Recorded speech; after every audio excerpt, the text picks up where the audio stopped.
কি বলো তো, আজকে জীবনে প্রথম ক্লাস 10-এ পড়ছে আমার মেয়ে, যারা দেখো তারা তো জানো, প্রথম শাড়ি পরবে। তোমাদের বিশ্বাস না হলে এটাই সত্যি কথা, জীবনে ও প্রথম শাড়ি পরবে। পরাচ্ছি, কোন দিকটা সোজা কোন দিকটা উল্টো কি করতে হয় ওর ইন্টারেস্টও নেই, ও কোনদিন পরেও নি।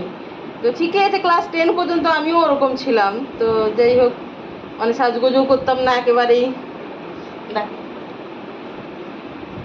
এই শাড়িটা ওকে ওই ইয়ের ওপরে পরাচ্ছি, দেখো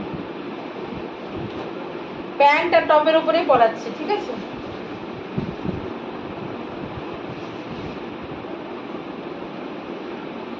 কি বলতো, শাড়ি সবসময় না আঁচলগুলো দেখবি কাজ করা হয়, আঁচলের দিকটা কি বলতো সবসময় দেখবি অন্যরকম হয় একটু, মানে কাজ ফাজ থাকে, এই যে মানে ওয়ার্ক করা আর কি, জরি ওয়ার্ক হোক আর যাই হোক। আর যদি সিম্পল প্লেনও হয়, আঁচলের কাছে জরি বা কিছু একটা চেক্স কিছু একটা থাকে, মানে ওই দিকটা আঁচল হয় আর কি। আর এটা এমনি করে প্রথমে কি বলতো, তুই এক কাজ কর না, এটা এর মধ্যে ঢুকিয়ে নে। হ্যাঁ হ্যাঁ এরকম এমনি করে বুঝতে হবে। তোর তো প্যান্টের পা দেখা যাচ্ছে, দাঁড়া এটা একটু ছোট করে দিই, ঠিক আছে। এটা তুই, আমি ওকে বললাম যেমন একটা প্যান্ট ফ্যান্ট পরিস সেরকমই পরে আয়, ওর উপরে পরাচ্ছি। বুঝে নেই যতটা মানে মানে যার যতটা হাইট, যেমন পাটা আর কি ঢেকে যায় এনে করে। হ্যাঁ ঘুমোর ঘুমেজের ভিতরে নেই, আমাকে তো পড়তে তো দেখেছিস মাঝে মাঝে, সবসময় যে দেখেইছে মন দিয়ে তাও নয়, আমাকে যে পড়তেও সবসময় দেখে বা দেখেছে তেমনটাও নয়, ভালোভাবে। এবারে দেখবে আমি ইয়েতে চলে এলাম আঁচলের কাছে, কি বলতো আঁচলটা এটা এই দিকে থেকে আসতে হবে। তুই যদি একটু মুড়েছিস, মুড়ে তো শাড়িটা ঘোরাতে হবে, ঘুরিয়েছিস দেখি। হ্যাঁ এরপরে এই বাঁ দিকের হাত দিয়ে এই ডান দিকের হাতের নিচের থেকে এটা এগুলো উঠিয়ে নিতে হবে।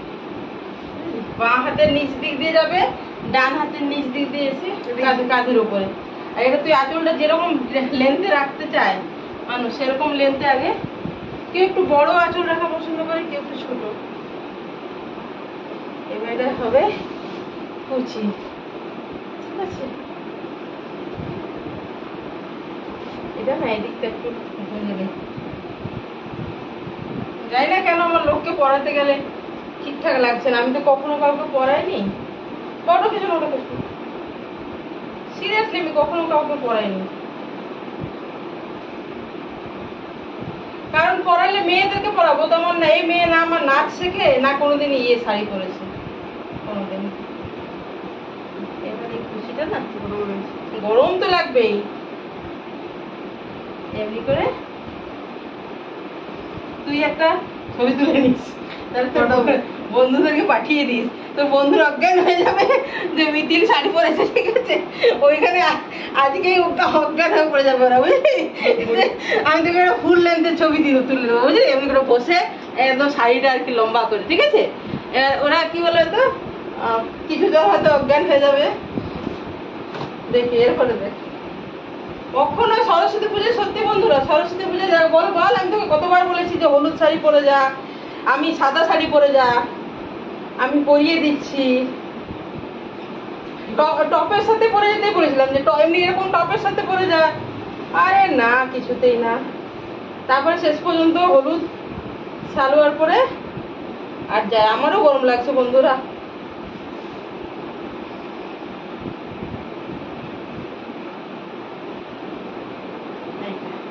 আসলে একটু পিন মারতে হয়, মানে ইয়ের জন্য যাতে টিকে থাকে। তোকে তো আমি পড়াচ্ছি, এখনই তো খুলে দেওয়া হবে। তো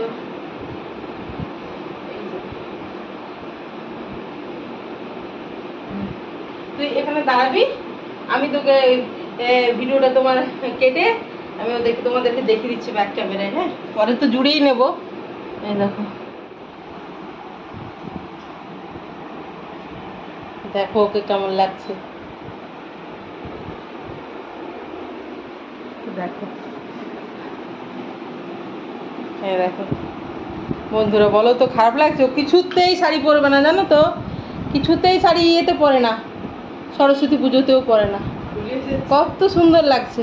তো আমি কি এখন পিন মারতে গেলাম না, তুই তো এক্ষুনি খুলে দিবি 2 মিনিটের মধ্যে, তার জন্য দেখ।